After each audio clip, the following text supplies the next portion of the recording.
আসসালামু আলাইকুম ভিউয়ার্স, সবাই কেমন আছেন? আজ আমি আপনাদের সঙ্গে শেয়ার করব বাগেরহাটের একটা ঐতিহ্যবাহী পিঠা, সেমাই পিঠা, যেটা ভাপ দিয়ে এবং যে কোনো মাংসের ঝোল দিয়ে খেতে হয়। সেই পিঠাটা আমি কিভাবে বানাবো চলুন বন্ধুরা দেখে নিই। প্রথমে আমি কড়াইয়ে পর্যাপ্ত পরিমাণ পানি গরম দিয়েছি, তাতে একটু লবণ দিয়ে আমি ঢেকে দিচ্ছি।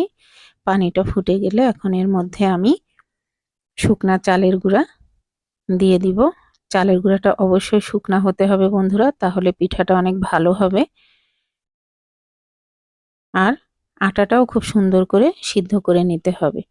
তো এভাবে আমি চালের গুঁড়িটা দিয়ে মাঝখানটা একটু ফাঁকা করে দিলাম যেন নিচ থেকে পানি উপরে ওঠে।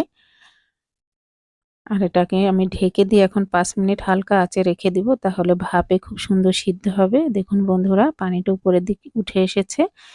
এখন আমি এটা সুন্দর করে মিশিয়ে নিব, ভালো করে নেড়ে চেড়ে এটা সুন্দর করে আটার ডোটা তৈরি করে নিব।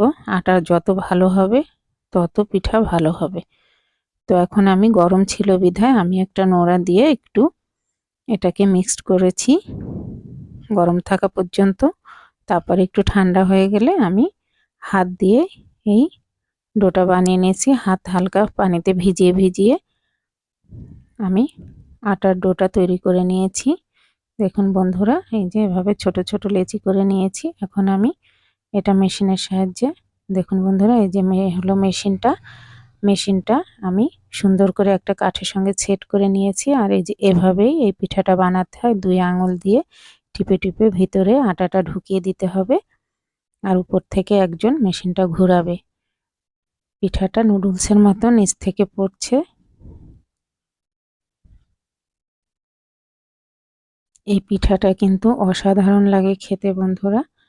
আর এটায় মাঝে মাঝে চালের গুঁড়া ছিটিয়ে দিতে হবে নিচে, তাহলে একটার গায়ে একটা লাগবে না। শুকনা চালের গুঁড়ি দিয়ে পিঠাটা বানাতে হবে।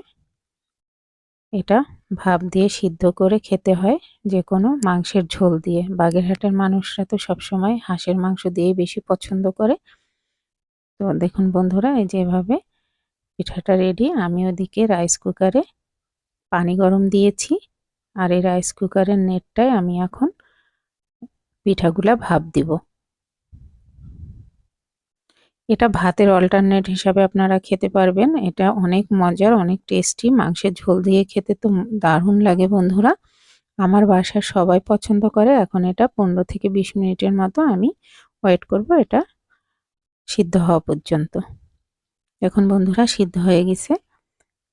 এটা গরম থাকা অবস্থাতেই আমি একটু পানিতে সামান্য লবণ গুলিয়ে নিয়েছি। তো সেই পানি দিয়ে আমি এখন এই পিঠাটা ছাড়িয়ে ফেলবো। একটু পানির ছিটা দিয়ে দিয়ে ছাড়ালে সুন্দর একদম ছেড়ে যাবে। তো বন্ধুরা, আমি দেখুন খুলনারই ঐতিহ্যবাহী একটি রান্না, চুই ঝালের গরুর মাংস রসুন দিয়ে, ওটা আমি করে নিয়েছি। ওটাই আমি এই পিঠার সাথে সার্ভ করে দিয়েছি।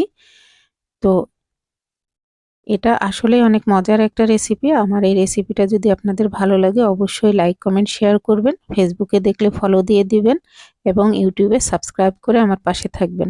আজকের মতো এখানেই। আল্লাহ হাফেজ। আসসালামু আলাইকুম।